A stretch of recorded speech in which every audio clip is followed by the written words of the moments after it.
मेरे प्रियो, आप सभी को यीशु मसीह के सामर्थ्य नाम में जय मसीह की। मुश्किल समय में विश्वास के लिए प्रार्थना। जब हम परेशानी में होते हैं तो विश्वास से वचन के द्वारा हम प्रार्थना कर सकते हैं। तो आइए हम सभी वचनों को देखें। नीति वचन 3 अध्याय 5 और 6 आयत। तो अपनी समझ का सहारा ना लेना, वरन संपूर्ण मन से यहोवा पर भरोसा रखना, उसी को स्मरण करके सब काम करना, तब वह तेरे लिए सीधा मार्ग निकालेगा।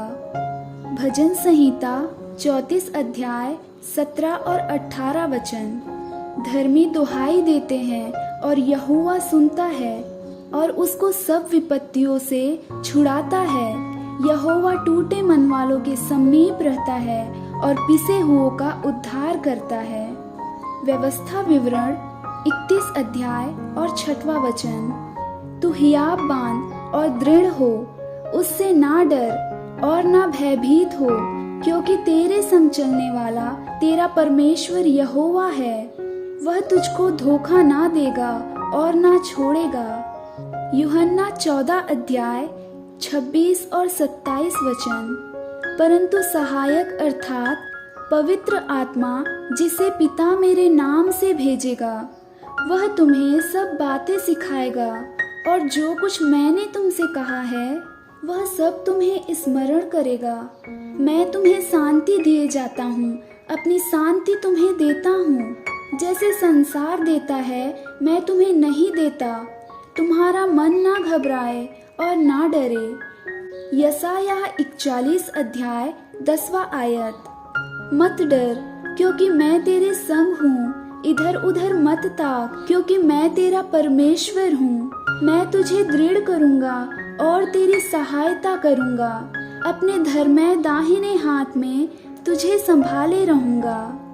दूसरा कुरिन्थियों 12 अध्याय 9 और 10 वचन। और उसने मुझसे कहा, मेरा अनुग्रह तेरे लिए बहुत है, क्योंकि मेरी सामर्थ निर्बलता में सिद्ध होती है। इसलिए मैं बड़े आनंद से अपनी निर्बलताओं पर घमंड करूंगा, कि मसीह की सामर्थ मुझ पर छाया करती रहे। इस कारण मैं मसीह के लिए निर्बलताओं और निंदाओं में और दरिद्रता में और उपद्रवों में और संकटों में प्रसन्न हूँ, क्योंकि जब मैं निर्बल होता हूँ तभी बलवंत होता हूँ। इब्रानियों 12 अध्याय 1 और 3 आयत। इस कारण जबकि यहोवा का ऐसा बड़ा बादल हमको घेरे हुए है, तो आओ हर एक रोकने वाली वस्तु और उलझाने वाले पाप को दूर करके वह दौड़ जिसमें हमने दौड़ा है, धीरज से दौड़े और विश्वास के कर्ता और सिद्ध करने वाले यीशु की ओर ताकते रहें, जिसने उस आनंद के लिए जो उसने आगे धरा था, लज्जा की कुछ चिंता ना करके क्रूस का दुख सहा और सिंहासन पर परमेश्वर के दाहिने जा बैठा। इसलिए उस पर ध्यान करो, जिसने अपने विरोध में पापियों का इतना वाद विवाद सह लिया कि तुम निराश होकर हियाव ना छोड़ दो। पहला पत्रस 4 अध्याय 12 और 13 वचन। हे प्रियो, जो दुख रूपी अग्नि तुम्हारे परखने के लिए तुम पर भड़कती है, इससे यह समझकर अचंभा ना करो कि कोई अनोखी बात तुम पर बीत रही है। पर जैसे जैसे मसीह के दुखों में सहभागी होते हो, आनंद करो, जिससे उसकी महिमा के प्रकट होते समय भी तुम आनंदित और मगन हो।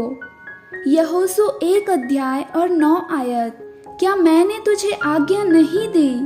हियाव बांधकर दृढ़ हो जा, भय ना खा और तेरा मन कच्चा ना हो, क्योंकि जहाँ जहाँ तू जाएगा वहाँ वहाँ तेरा परमेश्वर यहोवा तेरे संग रहेगा। भजन संहिता 37 अध्याय और 5वां वचन। अपने मार्ग की चिंता यहोवा पर छोड़ और उस पर भरोसा रख, वही पूरा करेगा। यशायाह 43 अध्याय और 2 वचन। जब तू जल में होकर जाए मैं तेरे संग संग रहूंगा, और जब तू नदियों में होकर चले तब वे तुझे डुबा ना सकेगी। जब तू आग में होके चले तब तुझे आंच ना लगेगी और उसकी लौ तुझे ना जला सकेगी। लुका 17 अध्याय और 6वां वचन।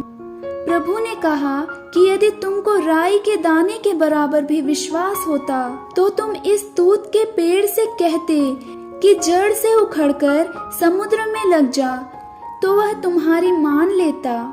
इब्रानियों 11 अध्याय और 1 वचन। अब विश्वास आशा की हुई वस्तुओं का निश्चय और अनदेखी वस्तुओं का प्रमाण है। रोमियो 10वां अध्याय और 18वां वचन। सो विश्वास सुनने से, सुनना मसीह के वचन से होता है। मरकुस 9 अध्याय और 23 वचन। यीशु ने उससे कहा, यदि तू कर सकता है, यह क्या बात है, विश्वास करने वाले के लिए सब कुछ हो सकता है। मत्ती 21 अध्याय और 21 वचन। यीशु ने उसको उत्तर दिया कि मैं तुमसे सच कहता हूँ, यदि तुम विश्वास रखो और संदेह ना करो तो ना केवल यह करोगे जो इस अंजीर के पेड़ के साथ किया गया है, परंतु यदि इस पहाड़ से भी कहोगे कि उखड़ जा और समुद्र में जा पड़, तो यह हो जाएगा। मत्ती 19 अध्याय और 26 वचन। यीशु ने उसकी ओर देखकर कहा, मनुष्यों से तो यह नहीं हो सकता, परंतु परमेश्वर से सब कुछ हो सकता है। भजन संहिता 20 और 7वां वचन। किसी को रथों का और किसी को घोड़ों का भरोसा है, परंतु हम तो अपने परमेश्वर यहोवा ही का नाम लेंगे। मरकुस 11 अध्याय और 24 आयत। इसलिए मैं तुमसे कहता हूँ कि जो कुछ तुम प्रार्थना में मांगोगे तो प्रतीत कर लो कि तुम्हें मिल गया और तुम्हारे लिए हो जाएगा। इब्रानियों 11 अध्याय और 6वां वचन। और विश्वास बिना उसे प्रसन्न करना अनहोना है, क्योंकि परमेश्वर के पास आने वालों को विश्वास करना चाहिए कि वह है और वह अपने खोजने वालों को प्रतिफल देता है। प्रभु आपको आशीष दे। आप सभी को जय मसीह की। God bless you all.